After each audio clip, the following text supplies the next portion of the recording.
Welcome back to The Outsider's Perspective. My name's Ollie, and here's your loaf of daily bread.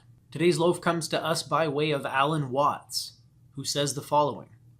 The self-conscious feedback mechanism of the cortex allows us the hallucination that we are two souls in one body. A rational soul and an animal soul. A rider and a horse.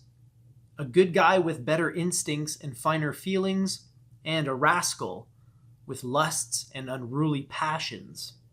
The more it sides with itself, the more the good soul reveals its inseparable shadow. And the more it disowns its shadow, the more it becomes it. Thus, for thousands of years, human history has been a magnificently futile conflict, a wonderfully staged panorama of triumphs and tragedies based on the resolute taboo against admitting that black goes with white. Walking on familiar ground with this quote, aren't we? Seems like it's been a bit of a theme lately. The idea that there is an emotional part and a logical part, and that sometimes these things are at odds. The idea that there is an animal within that feeds and sleeps, and something else that is separate from this animal, something that vibrates with the joy of returning to the origin. These are all themes that we've been exploring lately, and Alan Watts carries it on admirably, as he always does. Now, he identifies the self-conscious feedback mechanism of the neocortex as the source of this hallucination, this feeling that there's a me and then something else in here. And whether or not the neocortex is responsible makes no difference. The experience is very much the same. It often feels like there are different elements, different parts of my personality, and they don't always agree or see eye to eye. Now, I have to admit this doesn't happen nearly as often as it used to. I've been slowly but surely integrating all of these different fragments into something that I would say is a little bit more harmonious. It's an ongoing process, of course, but this is part of the journey, in my opinion. Note what Alan Watts says about these two aspects of ourselves.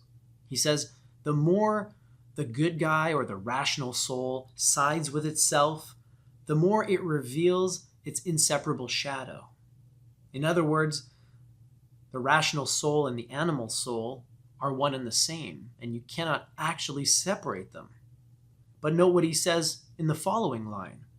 He says, the more the rational soul disowns its shadow, the more it becomes the shadow. This is right in line with Carl Jung, by the way. Jung was a big proponent of embracing your shadow and integrating it into yourself. Of course, he said famously that what you repress only grows stronger. And this is very, very true of the shadow. The more you turn your back on the unsavory aspects of your character, the more you try to repress the things that you don't like about yourself or to turn a blind eye to them, the more you become those things.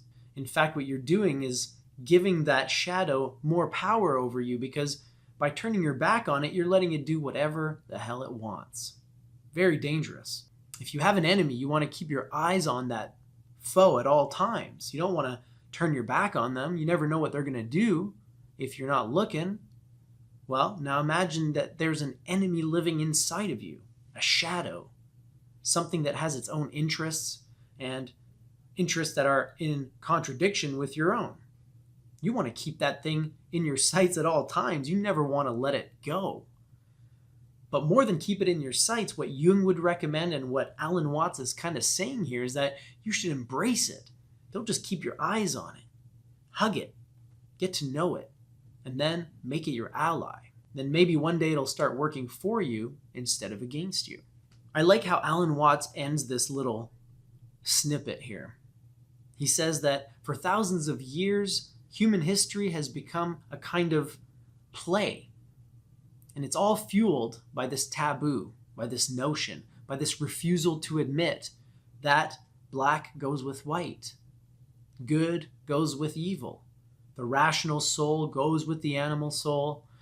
And this is what's causing us to collectively turn our backs on those unsavory qualities. And what happens when we do this? There's a reason a lot of regressive elements in our societies and in our world are making a comeback. Because instead of addressing these things and accepting that they are a part of us, we said, oh, ew, that's gross. Or, ew, that view is gross. And so we've shut down the dialogue and we've turned our backs on these things. And in doing so, we've turned our backs on our fellow humans. And this is causing a great deal of strife in the world today. So I think this quote is very timely. I think it's very important. And I think that it offers us very good advice on how we should deal with those aspects of ourselves that are unsavory, unlikable, disgusting. We definitely should not turn a blind eye on them. We should embrace them, and we should work to integrate them in a way that is functional and harmonious to the whole.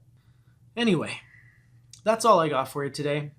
Glad you were able to make it and hang out with me in my office, and hopefully you'll tune in for the next edition of The Daily Bread. Until then, live well.